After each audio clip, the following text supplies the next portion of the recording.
বর্তমান যুগে অন্যতম লাভজনক ব্যবসা হলো হোটেল ও রেস্টুরেন্ট ব্যবসা।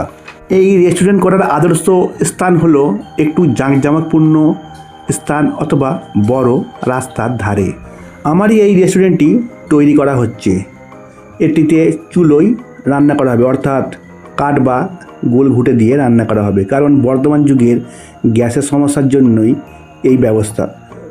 আমরা দেখছি যে চারিদিকে শুধু গ্যাসের সমস্যার জন্যই অনেক হোটেল রেস্টুরেন্ট দিনের পর দিন উঠে যাচ্ছে এবং রেস্টুরেন্টের খাবারের দামও ক্রমশ বেড়ে চলেছে।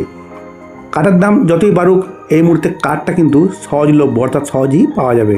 এক মণ কাঠের দাম নিচ্ছে এখন 250 টাকা থেকে 300 টাকার মধ্যে।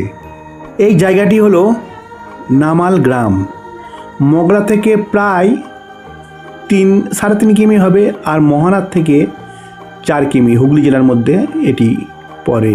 একদম 23 নম্বর রোডের গায়ে এই হোটেল রেস্টুরেন্টটি করা হচ্ছে। এই হোটেলে ভাত, রুটি, তরকারি থেকে এগরোল, মোগলাই, চা, ঘুগনি, কচুরি সব কিছুই পাওয়া যাবে। পয়লা বৈশাখ থেকে, যার উদ্বোধনের দিনও এই ভিডিওটি আপনাদের দেখাবো। বেঞ্চের বদলে এখানে মাচা করে দেওয়া হচ্ছে। মাত্র 40 টাকায় ডিম ভাত ও 50 টাকায় মাছ ভাত এখানে দেওয়ার ব্যবস্থা আমি করছি। ভোর 4টা থেকে রাত 9টা পর্যন্ত আমার এই রেস্টুরেন্টটি খোলা থাকছে হোম ডেলিভারির ব্যবস্থাও। যদি আপনার নিয়মিত কাস্টমার থাকে বা মাল যদি নিয়মিত বিক্রি হয় বা খাবার লোক নিয়মিত আসে, তাহলে এই ব্যবসা কিন্তু অত্যন্ত লাভজনক।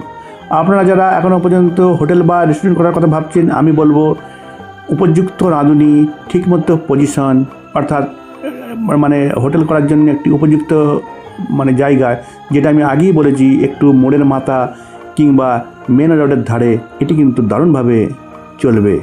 এই হোটেলের সাথে আপনি অবশ্যই কোল্ড ড্রিঙ্কস রাখবেন। সেখানে কোল্ড ড্রিঙ্কস যেমন থাকবে, তেমন টক দই, মিষ্টি দইও অবশ্যই রাখবেন। কিন্তু বর্তমান যুগে এই হোটেল ব্যবসা চরম ক্ষতির সম্মুখীন। দিনের পর দিন অনেক হোটেল বা রেস্টুরেন্ট বন্ধ হয়ে যাচ্ছে। এর অন্যতম কারণ হলো গ্যাসের সমস্যা। বাণিজ্যিক গ্যাসের দাম কিছুটা বেড়েছে যদিও, তার থেকেও বড় সমস্যা কিন্তু গ্যাস নিয়মিত পাওয়া যাচ্ছে না। যতদিন না পর্যন্ত এই যুদ্ধ থামছে বা যুদ্ধ পরিস্থিতি ঠিকঠাক হচ্ছে, ততদিন পর্যন্ত কিন্তু এই গ্যাসের সমস্যা থেকেই যাবে। আর এর জন্যই হোটেলের খরচ যেমন বেড়েছে, তেমন ভাত, রুটি বা অন্যান্য হোটেলে যেসব খাদ্য পরিবেশন হয় তার দামও কিন্তু বাড়ছে বা বেড়েই চলেছে। যার ফলে এক শ্রেণীর মানুষের পক্ষে হোটেলে খাওয়া দাওয়া কিন্তু খুব সমস্যার মধ্যে পড়ছে। যারা নিয়মিত হোটেলে খায়, নিম্ন মধ্যবিত্ত শ্রেণীর মানুষ, তারা কিন্তু একটু সমস্যার মধ্যে পড়ছে। তারপর দেখা যাক কতদূর কী হয়।